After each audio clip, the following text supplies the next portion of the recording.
Hi dears, welcome back. നമ്മൾ 7ാം ക്ലാസ്സിലെ മാത്സിൻ്റെ 2024 പുതിയ ടെക്സ്റ്റ് ബുക്കിൽ അംശബന്ധം എന്ന് പറഞ്ഞ 6ാമത്തെ ചാപ്റ്ററിൽ പേജ് നമ്പർ 90-ലും 91-ലുള്ള ക്വസ്റ്റ്യൻസാണ് ഡിസ്കസ് ചെയ്യുന്നത്. അപ്പോൾ അതിൽ ഫസ്റ്റ് ക്വസ്റ്റ്യൻ നോക്കൂ. ദോശയുണ്ടാക്കാൻ 6 കപ്പ് അരിക്ക് 2 കപ്പ് ഉഴുന്ന് എന്നാണ് കണക്ക്. 9 കപ്പ് അരി എടുത്താൽ എത്ര കപ്പ് ഉഴുന്നെടുക്കണം എന്നുള്ളതാണ് ക്വസ്റ്റ്യന്. അപ്പോൾ നോക്കൂ, അരിയുടെ അളവ് എത്രയാണ്? 6 കപ്പാണ് അല്ലേ. അതുപോലെ ഉഴുന്നിൻ്റെ അളവ് എന്ന് പറഞ്ഞത് 2 കപ്പാണ്. ഇനി അരിയും ഉഴുന്നും തമ്മിലുള്ള അംശബന്ധം ഇപ്പോൾ എത്രയായിരിക്കും? 6:2. 6:2 എന്നുള്ളതിനെ നമുക്കൊന്ന് ചെറുതാക്കാം അല്ലേ. അതായത് 6:2 എന്ന് പറഞ്ഞാൽ ഏറ്റവും ചെറിയ ഫോം അല്ല, ഏറ്റവും ചെറിയ എണ്ണൽ സംഖ്യയുടെ രൂപത്തിലേക്ക് നമുക്കതിനെ മാറ്റണം. അപ്പോൾ എത്രയാണ്? 6ലും 2ലും പൊതുവായിട്ട് ഏതാണ് ഉള്ളത് നോക്കുക. 6ലും 2ലും പൊതുവായിട്ട് 2 ഉണ്ട് അല്ലേ. 6ലും ഉണ്ട് 2, 2ലും ഉണ്ട്. 6ൽ എത്ര 2 ഉണ്ട്? 3 2ആണ്. 2ലോ 1 ആണ്. അപ്പം 3:1 എന്നുള്ളതാണ് ഇതിൻ്റെ അംശബന്ധം എന്ന് പറയുന്നത്. ഇനി ചെറുതാക്കാൻ പറ്റൂലല്ലോ. 3:1 ആണ് ഇതിൻ്റെ ഏറ്റവും ചെറിയ എണ്ണൽ സംഖ്യയുടെ രൂപത്തിലുള്ള ഒരു ഫോം എന്ന് പറയുന്നത്. അപ്പം 3:1 നമുക്ക് അംശബന്ധം എന്ന് പറയാം. ഇനി നമ്മളോട് എന്താ കണ്ടുപിടിക്കാൻ പറഞ്ഞിട്ടുള്ളത്? 9 കപ്പ് അരി എടുക്കുമ്പോൾ ഉഴുന്നിൻ്റെ അളവ് എത്രയാണെന്നാണ് കണ്ടുപിടിക്കേണ്ടത് അല്ലേ. 3 കപ്പാവുമ്പോൾ 1 കപ്പാണ് ഉഴുന്ന്. അങ്ങനെയാണെങ്കിൽ 9 കപ്പാവുമ്പോൾ എത്രയാണെന്ന് കണ്ടുപിടിക്കണം. 3നെ എത്ര കൊണ്ട് ഗുണിക്കുമ്പോഴാണ് 9 കിട്ടുന്നത്? 3നെ 3 കൊണ്ട് ഗുണിക്കുമ്പോഴാണ് 9 കിട്ടുന്നത്. അപ്പോൾ നമ്മൾ 1നെ എന്ത് ചെയ്യുക? 3 കൊണ്ട് തന്നെ ഗുണിക്കണം. 1 3 3 ആണ് അല്ലേ. അപ്പോൾ ഉഴുന്ന് എത്രയാണ്? 3 കപ്പ് ഉഴുന്നാണ് വേണ്ടത്. 9 കപ്പ് അരിക്ക് 3 കപ്പ് ഉഴുന്നാണ് വേണ്ടത്. ഓക്കെ ആണല്ലോ. ആ റേഷ്യോ 3:1 ആണ്. ആ 3:1-ലെ 3നെ 9 ആവാൻ 3 കൊണ്ടാണ് ഗുണിച്ചത്. അപ്പോൾ പിന്നെയുള്ള 1നെ നമ്മൾ എന്ത് തന്നെ ചെയ്യണം? 3 കൊണ്ട് തന്നെ ഗുണിക്കണം. അപ്പോഴാണ് നമുക്ക് ആ ഉഴുന്നിൻ്റെ അളവ് എത്രയാണെന്നുള്ളത് കിട്ടിയത് അല്ലേ. വേണമെങ്കിൽ നമുക്ക് എങ്ങനെ എഴുതാം? 3:1 9:3 ആണല്ലേ. 3 പിന്നെ അരി എടുക്കുമ്പോൾ 1 ഉഴുന്നാണ്. അപ്പോൾ 9 അരി എടുക്കുമ്പോൾ 3 കപ്പ് ഉഴുന്നാണ് വേണ്ടത്. ഓക്കെ ആണല്ലോ. ഇനി അടുത്ത ക്വസ്റ്റ്യൻ നോക്കൂ. വീട്ടിലെ ചുവർ തേക്കുന്നതിന് സിമെന്റും മണലും 1:5 എന്ന അംശബന്ധത്തിലാണ് ഉപയോഗിച്ചത്. ഇതിനായി 45 ചാക്ക് സിമെന്റ് വാങ്ങി. എത്ര ചാക്ക് മണൽ വാങ്ങണം എന്നാണ് ചോദിച്ചിട്ടുള്ളത് അല്ലേ. ചുവർ തേക്കാൻ വേണ്ടിയിട്ട് സിമെന്റും മണലും. അപ്പോൾ സിമെന്റാണ് ആദ്യത്തത്, പിന്നെ മണൽ അല്ലേ. അപ്പോൾ 1:5 എന്ന് പറഞ്ഞത് 1 ചാക്ക് സിമെന്റിന് 5 ചാക്ക് മണൽ, അല്ലെങ്കിൽ ആ ഒരു രൂപത്തിലാണ്. ഒരു ചട്ടിയാണെങ്കിൽ 1 ചട്ടി സിമെന്റിന് 5 ചട്ടി മണൽ. ആ ഒരു രൂപത്തിലാണ് നമ്മൾ എന്ത് ചെയ്യേണ്ടത്? അത് കണക്കാക്കുന്നത്. അപ്പോൾ നമുക്ക് 45 ചാക്കാണ് സിമെന്റ് എങ്കിൽ എത്ര ചാക്ക് മണലാണ് വേണ്ടത് എന്നാണ് ചോദിച്ചിട്ടുള്ളത് അല്ലേ. 1 ചാക്കിന് പകരമാണ് 45 ആയത്. അപ്പോൾ 5ന് എന്ത് ചെയ്യണം? 45 കൊണ്ട് തന്നെ ഗുണിക്കണം. അപ്പോഴല്ലേ നമുക്ക് കറക്റ്റ് കിട്ടുന്നത്. 1 ചാക്ക് എന്നുള്ളത് 45 ആയത് 1നെ 45 കൊണ്ട് ഗുണിച്ചപ്പോഴാണ്. അപ്പോൾ 5ന് എന്ത് ചെയ്യുക? 45 കൊണ്ട് തന്നെ ഗുണിക്കണം. അപ്പോൾ നമുക്ക് എങ്ങനെ എഴുതാം? അംശബന്ധം = 1:5 അല്ലേ. അതല്ലേ തന്നിട്ടുള്ളത്. അതുപോലെ സിമെന്റിൻ്റെ അളവ് 45 ചാക്കാണ്. അങ്ങനെയാണെങ്കിൽ മണലിൻ്റെ അളവാണ് നമ്മൾ കണ്ടുപിടിക്കേണ്ടത്. അപ്പോൾ 1 എന്നുള്ളത് 45 ആവാൻ 1നെ 45 കൊണ്ടാണ് ഗുണിച്ചത്. അപ്പോൾ 5ന് നമ്മൾ എന്ത് ചെയ്യണം? 45 കൊണ്ട് തന്നെ ഗുണിക്കണം. 5 × 45 എന്ന് പറഞ്ഞത് 225 ആണ് അല്ലേ. അപ്പോൾ മണലിൻ്റെ അളവ് എന്ന് പറഞ്ഞാൽ എത്രയാണ്? 225 ചാക്കാണ്. 45 ചാക്ക് സിമെന്റ് ഉണ്ടാവുമ്പോൾ 225 ചാക്ക് പിന്നെ മണൽ വേണം. അതിനെങ്ങനെ എഴുതാം? 1:5 45:225 എന്ന് വേണമെങ്കിലും എഴുതാം അല്ലേ. ഒരു പിന്നെ ചട്ടി സിമെന്റിന് 5 ചട്ടി മണലാണെങ്കിൽ 45 ചാക്ക് സിമെന്റിന് എത്രയാണ്? 225 ചാക്ക് മണലാണ് വേണ്ടത്. ഓക്കെ ആണല്ലോ. ഈ അടുത്ത ക്വസ്റ്റ്യൻ നോക്കൂ. വീടിന് ചായം തേക്കുമ്പോൾ 12 ലിറ്റർ ചായത്തിൻ്റെ കൂടെ 8 ലിറ്റർ ടർപ്പൻറ്റൈൻ ആണ് ചേർത്തത്. 15 ലിറ്റർ ചായത്തിൻ്റെ കൂടെ എത്ര ലിറ്റർ ടർപ്പൻറ്റൈൻ ചേർക്കണം എന്നുള്ളതാണ് ക്വസ്റ്റ്യന്. അപ്പോൾ നോക്കൂ, നമുക്കിത് എങ്ങനെ എഴുതാം? ചായം 12 ലിറ്റർ എടുക്കുമ്പോൾ പിന്നെ ടർപ്പൻറ്റൈന് 8 ലിറ്റർ ആണ് പറഞ്ഞിട്ടുണ്ട് അല്ലേ. അപ്പോൾ അവ തമ്മിലുള്ള അംശബന്ധം എന്താണ്? 12:8. അതിൻ്റെ ഏറ്റവും ചെറിയ ഫോമൊക്കെ മാറ്റുമ്പോൾ എന്താവും?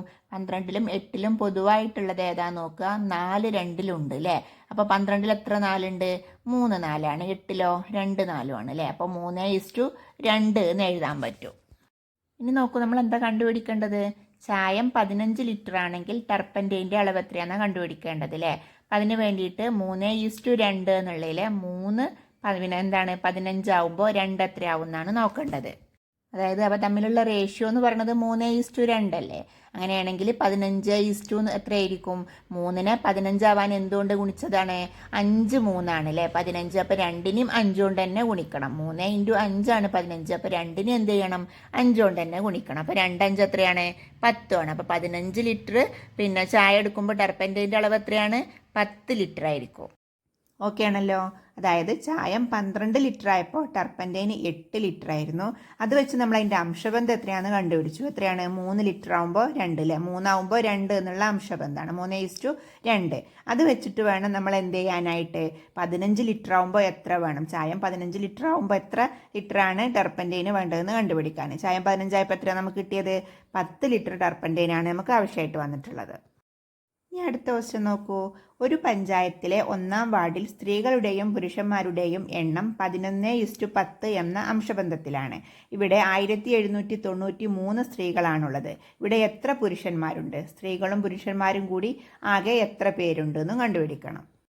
അപ്പോൾ നോക്കൂ, ഇതിൽ തന്നിട്ടുള്ള കാര്യങ്ങൾ എന്തൊക്കെയാണ്? സ്ത്രീകളുടെയും പുരുഷന്മാരുടെയും എണ്ണത്തിൻ്റെ അംശബന്ധം എത്രയാണ് തന്നിട്ടുണ്ട് അല്ലേ? എത്രയാണ്? 11:10. അതായത് 11 സ്ത്രീകളും ഉണ്ടാവുമ്പോൾ 10 പുരുഷന്മാരാണ് ഉണ്ടാവുക എന്നാണ് പറഞ്ഞിട്ടുള്ളത്. അപ്പോൾ സ്ത്രീകളുടെ എണ്ണം ശരിക്കും എത്രയാണ് അവിടെ? 1793. അങ്ങനെയാണെങ്കിൽ പുരുഷന്മാരുടെ എണ്ണം എത്രയാണെന്ന് കണ്ടുപിടിക്കണം.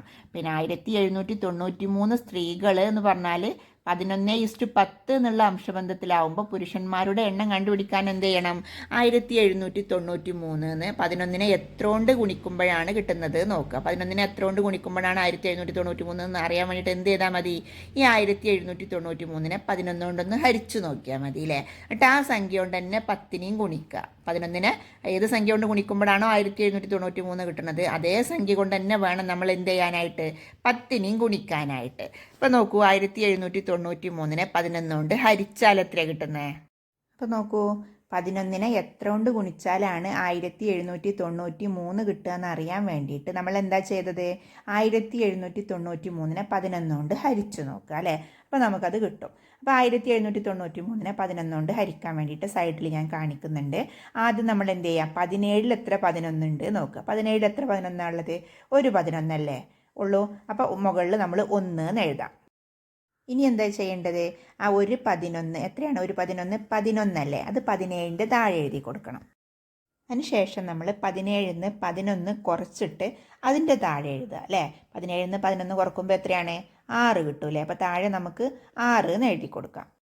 6 എന്ന് എഴുതിയതിന് ശേഷം ഇപ്പം നമ്മൾ 17 നോക്കിയിട്ടുള്ളൂ. ആ 17 കഴിഞ്ഞിട്ട് അടുത്ത സംഖ്യ താഴെ എഴുതി കൊടുക്കണം. അതായത് 17 കഴിഞ്ഞിട്ട് 9 അല്ലേ, ആ 9 നമ്മൾ ഇറക്കി എഴുതി കൊടുക്കണം. അപ്പോൾ 69 എന്നാവൂലേ. 6 എന്ന് ആദ്യം നമ്മളത് കുറച്ച് എഴുതി, പിന്നെ ആ 9 കൂടെ ഇറക്കി എഴുതി. ഇനി നമ്മൾ 69 എത്ര 11 ഉണ്ട് നോക്കുക.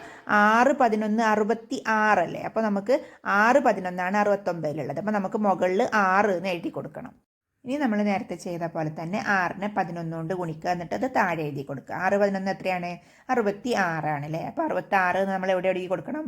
69ൻ്റെ താഴെയായിട്ട് 66 എന്ന് എഴുതി കൊടുക്കണം. ഇനി 69 എന്ന് 66 കുറച്ചിട്ട് താഴെ എഴുതണം അല്ലേ. 69 എന്ന് 66 കുറക്കുമ്പോൾ എത്ര കിട്ടുന്നത്? 3 എന്നല്ലേ. അപ്പോൾ നമുക്കത് താഴെ എഴുതി കൊടുക്കാം. 69 എന്ന് 66 കുറച്ചത് താഴെ 3 എന്ന് എഴുതി കൊടുക്കാം. അതിനുശേഷം ആ 9ൻ്റെ അപ്പുറത്തുള്ള 3 കൂടെ ഇറക്കി എഴുതണം അല്ലേ. അപ്പം 1 പിന്നെ 17 ആദ്യം നോക്കി, പിന്നെ ആ 9 ഇറക്കിയിട്ട് അതിലും കൂടെ നോക്കി. ഇനി അടുത്ത 3 ഇല്ലേ, 1793 എന്നുള്ളത്തെ 3 താഴേക്ക് ഇറക്കി എഴുതുക. അപ്പോൾ എത്ര കിട്ടി ഇവിടെ? ആദ്യമുള്ള 3ഉം ഈ ഇറക്കി എഴുതുക 3 കൂടെ കൂട്ടുമ്പോൾ 33 എന്നായി അല്ലേ. ഇനി 33 എത്ര 11 ഉണ്ട് എന്നാണ് നോക്കേണ്ടത്. 33 എത്ര 11 ഉള്ളത്? 3 11 അല്ലേ 33 എന്ന് പറയുന്നത്. അപ്പോൾ 3 എന്ന് നമുക്ക് മുകളിൽ എഴുതി കൊടുക്കണം. ഇനി ആ 3 11 എത്രയാണെന്ന് വെച്ചാൽ താഴെ എഴുതി കൊടുക്കുക. 3 11 33 അപ്പോൾ ആ 33ൻ്റെ താഴെ 33 എന്നും കൂടി എഴുതി കൊടുക്കുക. ഇനി 33 കുറച്ചാൽ എത്രയാണ്? 0 ആണ് അല്ലേ. അപ്പോൾ ശിഷ്ടം 0 ആണ്. ആൻസർ എത്ര കിട്ടിയത്? മുകളിൽ എഴുതിയ 163 അല്ലേ. അതായത് 1793 11 കൊണ്ട് ഹരിച്ചു കഴിഞ്ഞാൽ നമുക്ക് ആൻസർ എത്ര കിട്ടുന്നത്? 163 എന്നാണ്. അതായത് 11നെ 163 കൊണ്ട് ഗുണിക്കുമ്പോഴാണ് എന്ത് കിട്ടുന്നത്? 1793 എന്ന് കിട്ടുന്നത്. അതുകൊണ്ട് തന്നെ 10ന് നമ്മൾ എന്ത് ചെയ്യണം? 163 കൊണ്ട് തന്നെ ഗുണിക്കണം. 10 × 163 എത്രയാണ്? 163 കഴിഞ്ഞിട്ടൊരു 0 ഇട്ട് കൊടുത്താൽ മതി അല്ലേ. ഏത് സംഖ്യനെ 10 കൊണ്ട് ഗുണിക്കാനോ ആ സംഖ്യ കഴിഞ്ഞിട്ടൊരു 0 ഇട്ട് കൊടുത്താൽ മതി. അപ്പോൾ 1630 എന്ന് കിട്ടും. 1793 സ്ത്രീകളാണെങ്കിൽ പുരുഷന്മാരുടെ എണ്ണം എത്രയാണ്? 1630 ആണ്. ഇനി ഇതിലൊരു ക്വസ്റ്റ്യനും കൂടെ ഉണ്ടായിരുന്നില്ലേ, എന്താണ്? സ്ത്രീകളുടെയും പുരുഷന്മാരുടെയും കൂടി ആകെ എണ്ണം എത്രയാണെന്നുള്ളത്. സ്ത്രീകൾ 1793 ആണ്, പുരുഷന്മാർ 1630 ആണ്. അപ്പോൾ അത് ആകെ എത്രയായിരിക്കും ഉണ്ടാവുക? 1793 പ്ലസ് 1630 കണ്ടാൽ മതി. അപ്പോൾ നോക്കൂ, ഇത് എത്രയാണ് കൂട്ടിയാൽ കിട്ടുന്നത്? 3ഉം 0 കൂടെ കൂട്ടിയാൽ 3 അല്ലേ. അതുപോലെ 9ഉം 3ഉം കൂടെ കൂട്ടിയാൽ എത്രയാണ്? 12 അപ്പോൾ 12ക്ക് നമ്മളവിടെ 2 എന്ന് എഴുതുക. ശിഷ്ടം 1 ഉണ്ടാവും അല്ലേ? ആ 7ഉം 6ഉം ആ 1ഉം കൂടെ കൂട്ടിയാൽ എത്രയാണ്? 14 ആവും അല്ലേ? അപ്പോൾ നമ്മൾ താഴെ 4 എന്ന് എഴുതി കൊടുക്കുക. ശിഷ്ടം 1 ഉണ്ടാവും. ആ 1 അപ്പുറത്തേക്ക് കൂട്ടുക. അപ്പോൾ 1 കൂടെ കൂട്ടിയാൽ എത്രയാണ്? 3 എന്നും കിട്ടും അല്ലേ? അപ്പോൾ നമുക്ക് എത്രയാണ് കിട്ടിയത്? 3423 എന്ന് കിട്ടിയല്ലോ. അപ്പോൾ ആകെ സ്ത്രീകളും പുരുഷന്മാരും എത്രയാണ്? 3423 ഓക്കെ ആണല്ലോ. നമ്മൾ ഈ പേജിലുള്ള ക്വസ്റ്റ്യൻസ് ഒക്കെ കംപ്ലീറ്റ് ചെയ്തിട്ടുണ്ട് അല്ലേ? ഇനി അടുത്ത പേജിലുള്ള ക്വസ്റ്റ്യൻസ് നമുക്ക് അടുത്ത വീഡിയോയിൽ ചെയ്യാം. അപ്പോൾ വീഡിയോ ഇഷ്ടമായാൽ ലൈക്ക് ചെയ്യാനും ഷെയർ ചെയ്യാനും സബ്സ്ക്രൈബ് ചെയ്യാനൊന്നും മറക്കരുത്. നമുക്ക് അടുത്ത വീഡിയോയിൽ കാണാം. ബൈ.